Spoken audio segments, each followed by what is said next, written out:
Bom dia, pessoal.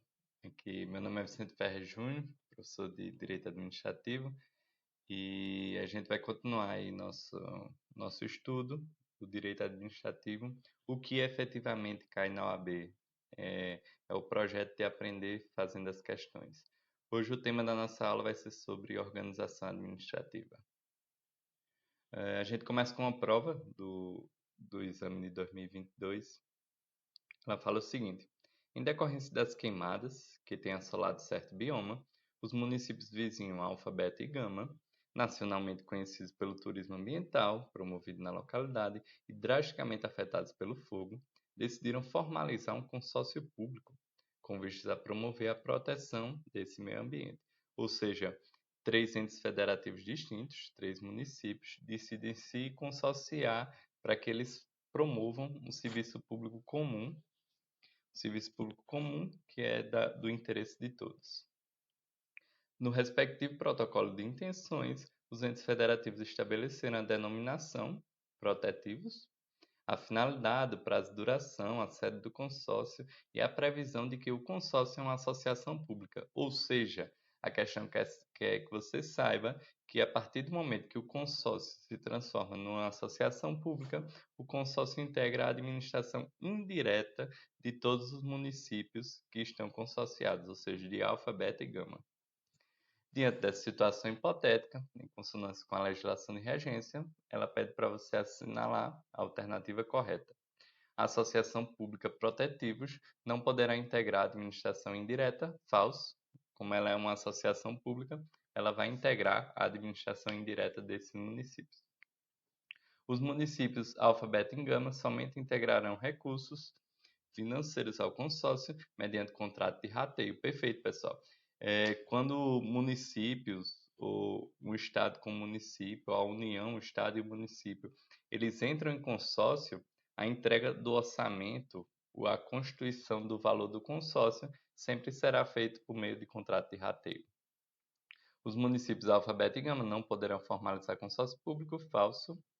A edição do decreto por cada um dos entes envolvidos é suficiente para que a associação adquira personalidade jurídica. A gente vai ver mais para frente que precisa também da autorização legislativa específica. Então, aí a gente tem a 11.107 de 2005, que ele fala que o consórcio público vai adquirir personalidade de direito público, quando ele for constituído como uma associação pública, mediante a vigência das leis, ou seja, não é o decreto, é a lei específica que ratifica o protocolo de intenções assinados. Os entes consorciados só vão entregar recursos mediante o contrato de rateio. Segunda questão. No corrente ano, a União decidiu criar uma nova empresa pública, ou seja, a União decide criar uma nova empresa pública para prestar determinado serviço, por exemplo, para a realização de atividades de relevante interesse econômico. Imagine aí uma Caixa Econômica Federal, que é uma empresa pública. Para tanto, fez editar a respectiva lei autorizativa e promoveu a inscrição dos respectivos atos constitutivos no registro competente. Lembre-se sempre que, quando é a criação de uma autarquia, a própria lei é quem cria a autarquia. Quando é a criação de uma empresa pública, de uma sociedade de economia mista ou de uma fundação de direito privado, são criadas a partir do registro dos atos constitutivos e da autorização legal. A lei só autoriza, a lei não cria essas três últimas pessoas jurídicas. Após a devida estruturação, tal entidade administrativa está em vias de iniciar suas atividades. Acerca dessa situação hipotética, você, como advogado, assinala a alternativa correta. A participação de outras pessoas jurídicas de direito público interno na constituição do capital social da entidade administrativa é permitida, desde que a maioria do capital votante pertença em propriedade da União. Ou seja, a questão quer que você saiba que outra pessoa jurídica de direito público interno, ou seja, um estado, um município, pode fazer parte do capital social dessa empresa pública. A União não poderia ter promovido a inscrição dos atos no registro competente na medida que a criação de tal entidade decorre diretamente de lei. Falso, pessoal. Só vai decorrer diretamente de lei se for uma autarquia, que é uma pessoa jurídica de direito público. A entidade administrativa, em análise, constitui uma pessoa jurídica de direito público. Falso. Empresa pública, pessoa jurídica de direito privado. Os contratos com terceiros, destinados à prestação de serviços para entidades administrativas, em regras, não precisam de licitação. Pelo contrário, em regra, vai precisar de licitação, exceto nos casos que for dispensado pela lei das estatais. E aqui a gente traz, pessoal, o artigo 37 da Constituição, o inciso 19, que ele fala que somente a lei específica cria autarquia e autoriza que se crie uma empresa pública, uma sociedade de economia mista ou uma fundação. Aqui na lei das estatais, a 13.303, a gente tem o conceito, o que seria essa empresa pública. E ele diz, olha, empresa pública é uma entidade de direito privado, uma pessoa jurídica de direito privado, cuja criação é autorizada por lei e cujo capital social deve ser integralmente detido pela União, Estados, Distrito Federal ou município. E aí o parágrafo único traz a exceção justamente da letra A, que ele diz: se a maioria do capital votante continuar pertencendo àquele ente federado que autorizou sua criação, pode ter participação de outra pessoa jurídica de direito público interno. Próxima questão. O Estado alfa, por autorização legislativa, constituiu uma sociedade de economia mista. Veja que a questão está bem certinha. Ele fala que é uma autorização, não é uma constituição por lei, para desenvolvimento de certa atividade econômica de relevante interesse coletivo. Acerca do regime de pessoal de tal entidade, integrante da administração indireta, assinala a alternativa correta. Veja, pessoal, que vocês têm que ter em mente que o regime de pessoal, por ser uma sociedade de economia mista, vide, por exemplo, um Banco do Brasil, é um regime seletista, não estatutário. Por se tratar de entidade administrativa que realiza atividade econômica, não será necessária a realização de concurso público falso. Concurso público continua sendo realizado normalmente, a diferença é que os servidores, os empregados públicos, não serão contratados como estatutários, serão contratados no regime seletista. É imprescindível a realização de concurso público para prover cargos e empregos em tal entidade. Certo que os servidores ou empregados regularmente nomeados poderão alcançar estabilidade falsa, pessoal. Para a sociedade de economia mista, para a empresa pública, não há estabilidade. Deve ser realizado concurso público para a contratação de pessoal da entidade administrativa e a remuneração a ser paga não pode ultrapassar o teto remuneratório, caso recebidos recursos do espaço do Estado alfa para pagamento de despesa. Ou seja, a alternativa está perfeita. Ela diz, olha, tem que fazer concurso público, o sujeito vai entrar como um regime de CLT, ele vai obedecer o teto remuneratório, aquele teto da remuneração do ministro do STF, quando essa sociedade de economia mista receber valores para o seu custeio em geral. Veja que aqui a gente está tratando de recurso público, né? Por isso que o regramento é dessa forma.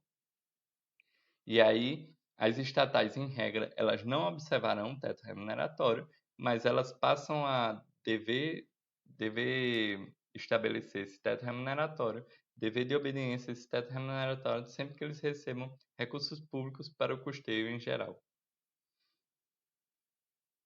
Próxima questão. A sociedade Limpa Tudo S.A., vejam, uma sociedade anônima, é uma empresa pública estadual destinada à prestação de serviços públicos de competência do respectivo ente federado.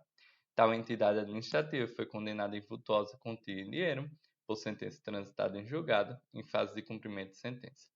Para que se cumpra, considerar-se-á que os bens da empresa pública, veja pessoal, no conceito legal de bem público, não teria esse bem da pessoa jurídica de direito privado, empresa pública. Mas, pelo entendimento do STF, como ela é prestadora de serviço público, isso é a questão fez questão de deixar claro, esses bens eles serão impenhoráveis. Então vamos para as questões. A letra A diz: esses bens da empresa pública são impenhoráveis, certo que são bens públicos de acordo com o ordenamento jurídico prático. Os bens públicos são privados, de modo que em qualquer caso estão sujeitos a penhora. Falso, não está sujeito a penhora, porque como é prestação de serviço público, eles serão impenhoráveis. São bens privados, mas, se necessários à prestação de serviço público, não podem ser penhorados. Letra C, correta. Então, empresa pública, bem PJ de direito privado, os bens são privados, mas quando forem necessários para o exercício do serviço público, não podem ser penhorados. Próxima questão. O Estado X e os municípios A, B e C subscreveram um protocolo de intenções para constituir um consórcio com personalidade jurídica de direito privado. Agora, o consórcio não é mais uma associação pública e é uma PJ de direito privado, para atuação na coleta, descarte e reciclagem do lixo produzido no limite territorial daqueles municípios. Com base no caso apresentado, assinale a alternativa correta. Por se tratar de consórcio a ser constituído entre entes de hierarquias diversas, a saber, estados e municípios, é obrigatória a participação da União. Falso, pessoal. Não é obrigatória a participação da União nesse caso. Seria obrigatória se tivesse algum município em outro estado, e aí a União seria obrigatoriamente integrante desse consórcio também. O consórcio de direito privado a ser constituído pelo Estado e pelos municípios não está alcançado pela exigência de prévia licitação para os contratos que vier a celebrar. Falso, pessoal. Aqui a licitação continua sendo cabível. O consórcio entre o Estado e os municípios será constituído por contrato e adquirirá personalidade jurídica mediante o atendimento dos requisitos da legislação civil. Aí veja que ele fez questão de dizer que era uma pessoa de direito privado. Por se tratar de consórcio para atuação de área de relevante interesse coletivo, não se admite que seja constituído com personalidade de direito privado. Falso, pessoal. Não tem nenhuma vedação que seja personalidade jurídica de direito privado. Então aí, pessoal, vocês devem ter em mente o artigo 241 da Constituição, quando ele fala lá que está autorizada essa gestão associada de serviços públicos, e também tem que estar em mente a Lei dos Consórcios Públicos, a 11.107, que ela fala dos consórcios e ela traz aí, ó, o consórcio público será ou uma associação pública ou uma PJ de direito privado. Nesse caso aí foi uma PJ de direito privado.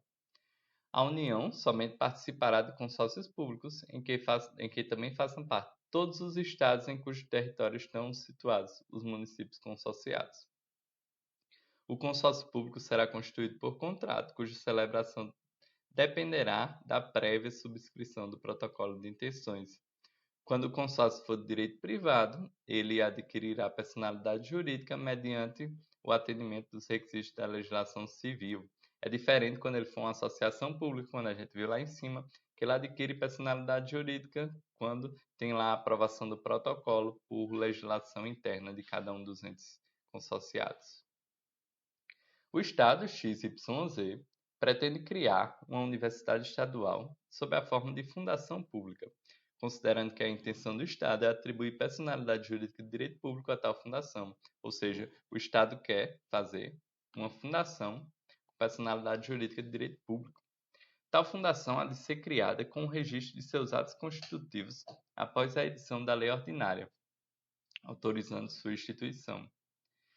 Tal fundação há de ser criada por lei ordinária específica. É falso.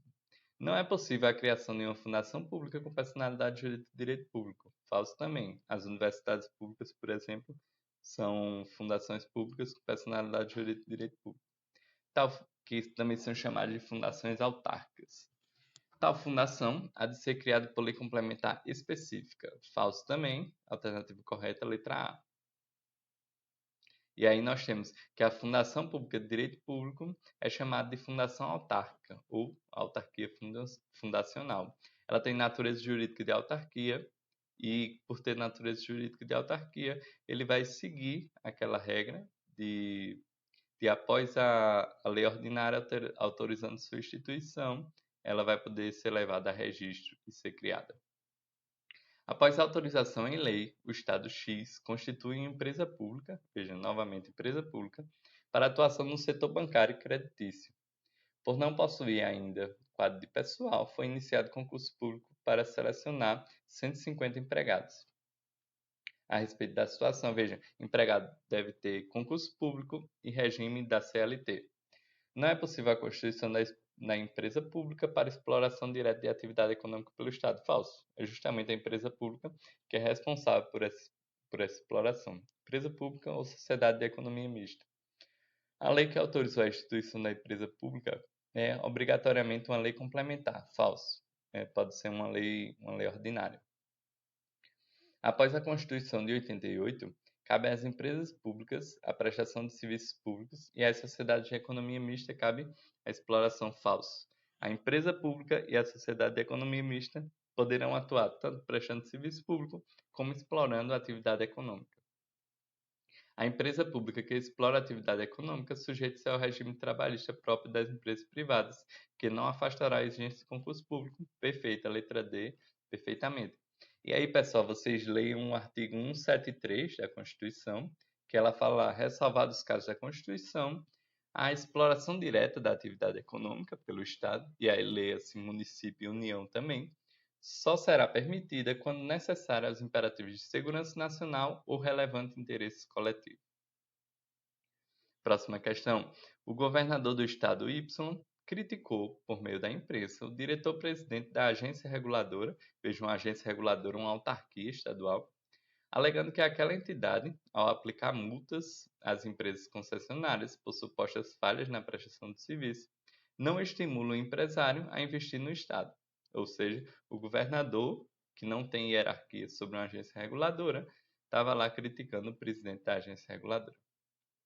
Ainda por essa razão, o governador ameaçou, também pela imprensa, substituir o diretor-presidente da agência antes de expirado o prazo de mandato daquele dirigente. Veja, na agência reguladora, o dirigente tem um prazo de mandato certo justamente para ele poder regular, para ele poder ter uma certa autonomia para regular aquele setor que ele está responsável. Considerando o exposto, assinala a afirmativa correta. A adoção do mandato fixo para os dirigentes das agências reguladoras contribui para a necessária autonomia da entidade, impedindo a livre exoneração pelo chefe do Poder Executivo, ou seja, perfeito. Se eu tenho um mandato fixo, eu tenho uma certa estabilidade do presidente daquela agência reguladora, que ele deve agir sempre conforme o interesse público, conforme o interesse em regular aquela atividade. A agência reguladora, como órgão da administração direta, já está errado aí, é órgão da administração indireta, é uma autarquia. A agência reguladora possui personalidade jurídica própria, perfeito, mas está sujeita a poder hierárquico, não. Lembre-se, quando a gente viu poder hierárquico não incide entre pessoas jurídicas diversas. Poder hierárquico é um poder interno que incide somente sobre aquela pessoa jurídica. Ainda que os dirigentes da agência reguladora exerçam um mandato fixo, pode o chefe do Poder Executivo exonerá-los por razões políticas não ligadas ao interesse público. Veja, as hipóteses de exoneração são taxativas e somente quando estiver relacionado ao interesse público. As agências reguladoras são pessoas jurídicas de direito público, integrantes da administração indireta e são autarquias em regime especial. O poder hierárquico é exercido somente dentro do âmbito da pessoa jurídica. No estado X, próxima questão, foi constituída autarquia para a gestão do regime próprio de previdência dos servidores estaduais, ou seja, um INSS, uma FUNAP aqui em Pernambuco. A lei de constituição da entidade prevê a possibilidade de apresentação de recurso em face das decisões da autarquia, a ser dirigida ao secretário de administração, órgão ao qual a autarquia está vinculada. Sobre a situação descrita, assinala a alternativa correta. Não é possível a criação de autarquia para a gestão de previdência de servidores, uma vez que se trata de atividade típica da administração pública. Falso. Pode sim criar autarquia ou fundações de direito público, fundações autárquicas. Não cabe recurso hierárquico impróprio em face das decisões da autarquia, uma vez que ela goza de autonomia técnica, administrativa e financeira. Aí também está falso. A previsão de recurso dirigida à Secretaria de Administração do Estado, órgão ao qual a autarquia está vinculada, configura exemplo de recurso hierárquico próprio. Aí recurso hierárquico próprio seria dentro da mesma cadeia. Recurso hierárquico impróprio seria em outra personalidade jurídica. São válidas tanto a constituição de autarquia, para o regime de previdência, quanto a previsão do cabimento do recurso ao órgão ao qual a autarquia está vinculada. Perfeito. E esse daí, pessoal, a letra D, trata justamente, está correta, e trata justamente do recurso hierárquico impróprio. Tem lugar sempre que não houver relação hierárquica, ou seja, pessoas jurídicas diversas. Veja que aqui é o Estado e aqui é a autarquia. E estiver, expressa previsão legal, que a decisão da autarquia cabe recurso para o Estado, uma outra pessoa jurídica. O recurso hierárquico próprio já vai ser quando tiver hierarquia dentro da mesma pessoa jurídica e não precisa dessa expressa previsão legal. Para finalizar, a última questão, a União celebrou protocolo de intenções com o Estado A e os municípios X, Y e Z do Estado B, ou seja, um Estado, municípios de outro Estado e a União. Todos os Estados da região da fronteira, para a constituição de um consórcio público na área de segurança pública. Considerando a disciplina legislativa acerca dos consórcios públicos, assinala a alternativa correta. O consórcio público pode adquirir personalidade jurídica de direito público, constituindo-se em uma associação pública. Letra B. O consórcio público representa uma comunhão de esforços, não adquirindo personalidade jurídica própria. É falso. O consórcio é uma personalidade jurídica própria. A União não pode constituir consórcio público, do qual façam parte municípios não integrantes do Estado conveniado.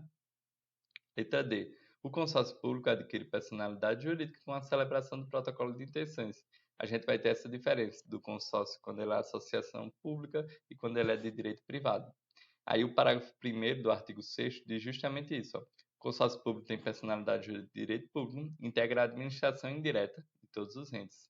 O parágrafo 2º já fala que o consórcio público, quando ele tiver personalidade jurídica pública ou privada, ele observará as normas de direito público no que concerne a realizar licitação, a realização de contratos administrativos, prestação de conta, admissão de pessoal para concurso público ou seleção, sempre submetido às regras da CLT. Por fim, ele diz que a União somente participará dos consórcios públicos em que façam parte todos os estados em cujos territórios estejam os municípios consorciados. Ou seja, nessa questão aqui, a União deveria fazer parte somente se o Estado A e o Estado B estivessem integrando o respectivo consórcio público. Então, a alternativa correta, a letra A, como a gente viu desde o início. É isso, pessoal. Isso aqui foi a aula de organização administrativa do Estado. Espero que vocês tenham gostado. Até mais.